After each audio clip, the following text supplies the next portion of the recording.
I'm really looking forward. ఈ cinema చాలా బాగా వచ్చింది, మీ అందరికీ నచ్చుతుంది అనుకుంటున్నాను. ప్రతి ఒక్కరి లైఫ్లో ఒక అబ్యూజివ్ రిలేషన్షిప్ నుంచి బయటకు అబ్యూజివ్ రిలేషన్షిప్స్ ఉంటాయి. ఆ రిలేషన్ నుంచి బయటకు వచ్చి ఒక అమ్మాయి హస్బెండ్ని వదిలేసి ఒక ట్రామా నుంచి బయటకు వచ్చి తన లైఫ్ లీడ్ చేయాలనుకుంటున్న టైంలో సిద్ధార్థ్ లాంటి ఒక అబ్బాయి.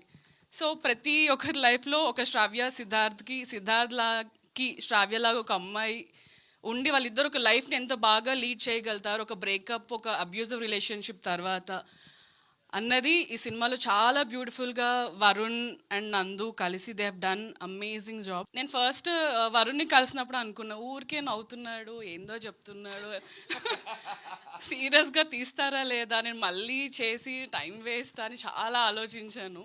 బట్ ఇట్లా నరేషన్ తర్వాత నా పర్స్పెక్టివ్ మారింది. ఎంత ఇట్లా క్రేజీగా ఉంటున్నాడో బట్ అంతే సెన్సిబుల్ పర్సన్, అంత సెన్సిటివ్గా ఒక అమ్మాయి గురించి ఆలోచించగలుగుతాడు, అంత డీల్ చేయగలుగుతాడు. అండ్ సినిమా మీద ఉన్న ప్యాషన్ నాకు అర్థమైంది. And at the same time నందు కూడా సినిమా షూటింగ్ టైంలో ఎంత డెడికేషన్, ఎంత ప్యాషన్తో ఏ హీరో ప్రొడ్యూస్ చేసుకుంటూ ఒక హిట్ కొట్టాలి, ఒక సక్సెస్ కొట్టాలి, ఇండస్ట్రీలో నిల్చోవాలి అని ఆ డెడికేషన్ నాకు చాలా కనిపించింది. ఈవెన్ ఫర్ మీ ఆల్సో చాలా సపోర్టివ్గా ఉండే.